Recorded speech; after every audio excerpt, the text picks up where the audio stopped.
Jose Monkey, where am I? You asked me to figure out where this video was recorded, so I did. Hi, I'm Jose Monkey, and I find people who ask to be found. Okay, you guys know I had to drop everything to do this one. When I saw that Dan Povenmire, Dr. Doofenshmirtz himself, tagged me in a video asking me to find him, I was super excited. I have had a handful of legitimately famous people ask me to find them in the past. Richard Blais, Sam Riegel, Tom Lennon. But it still blows me away every time it happens. Anyway, I hope you will forgive me if I allow an occasional VIP to move to the front of the line. This is a tricky one, and even though I was able to figure out a rough location pretty quickly, it took me hours to find this place. So what can we see?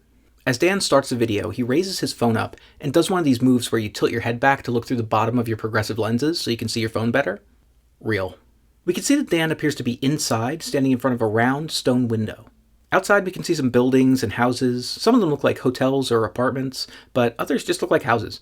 As he turns the camera for the first time, we can see a few things. First, I noticed this circular structure here, which I assumed was some sort of fountain. I also saw what looked like a striped barrier here, which I assumed meant there was like a gate or entrance of some kind. We can also see this distinctively shaped mountain off in the distance. I noted the way that it slopes downward on the left side. It's kind of like rounded. Dan turns the camera a bit, but there's really not much to see here. It's just some houses and other buildings and some mountains in the distance. But I tried to take in as much as possible because I was pretty sure that I would need to recognize these buildings if I was going to find this place. And there was one other clue in this video. Dan is wearing a lanyard that says France.tv on it. I'll come back to that in a minute. Okay, so my initial thought is that this might be Europe and maybe... Yes, Chad? Respectfully, I have to call a penalty on Mr. Povenmire for unreasonable blocking. No, I suspect you're right. Let's go to the replay. Dan appears to be blocking at least 50% of the view for at least 50% of the video. I think the frame where he's blocking the least is probably this one, and according to the Monkey Tech Blockmaster 3000, that is over a 53% blockage. So yeah, I'm sorry to say that's a penalty. So guys, new rule. If you get called for blocking, then you have to send me a photo of a dog. Preferably your dog, but if you don't have a dog, any cute dog or other adorable animal will do. So please tag me in your penalty photo at your convenience. Here, Chad, take this and get out of here. I'm still sick. Bro, are you seriously worried about getting me sick? Do you know how crazy you sound right now? Anyway, back to the video. Okay, so like I started to say, this looked a bit like Europe to me, maybe southern Europe, kind of like Italy, but I really wasn't sure. The mountains suggested maybe it was somewhere near the Alps, but it really could be a lot of different places. So I started trying to think about why Dan might be wherever he was, and if I could do some detective work to figure it out. Now, it's possible Dan was just traveling, on vacation somewhere like everybody does. But the fact that he was wearing this lanyard made me think that this could be some kind of event. And that event was quite likely in France, and probably related to film or television. So guys, I just took a shot and tried Googling Film Festival in France, June 2024. And the first result I got was for the Trécourt International Film Festival, which is going on right now. That seemed like a possibility, but I scrolled down the page to see what else was there, and something else jumped out at me right away. The Annecy International Animation Film Festival. That had to be it. That suggested this was in Annecy, France, or somewhere near there. I brought up Annecy in Google Earth and started looking at the 3D view, and I quickly concluded that this mountain here looked like it might be the mountain we see in the video.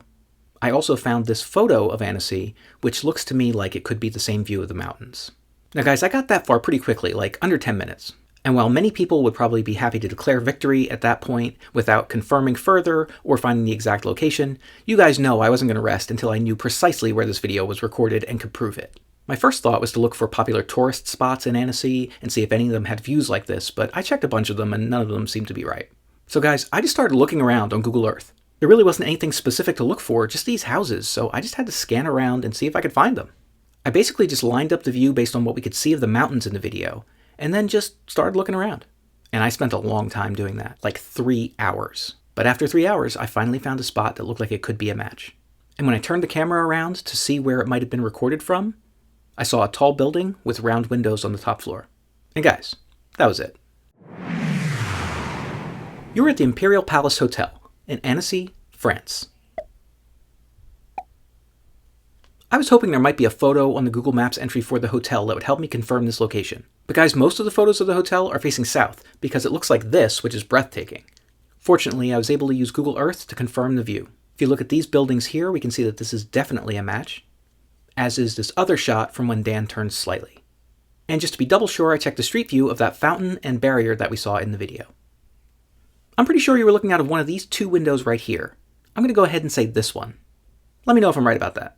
Okay, it's time to check which previous location was closest to this one. And this time it was in Season 1, Episode 212 in Mendrisio, Switzerland.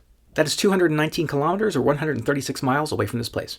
Guys, for those of you keeping track, this is actually the first time I have found someone in France. That brings the list of countries in which I have found people so far to 49. Dan, thank you very much for playing my silly little game. I hope you had a great time in France. If anybody else wants me to find them, record a video where you say, "Find me, Jose Monkey," or something like that on camera, or hold up a sign that says something similar. And don't forget to tag me in a comment on that video.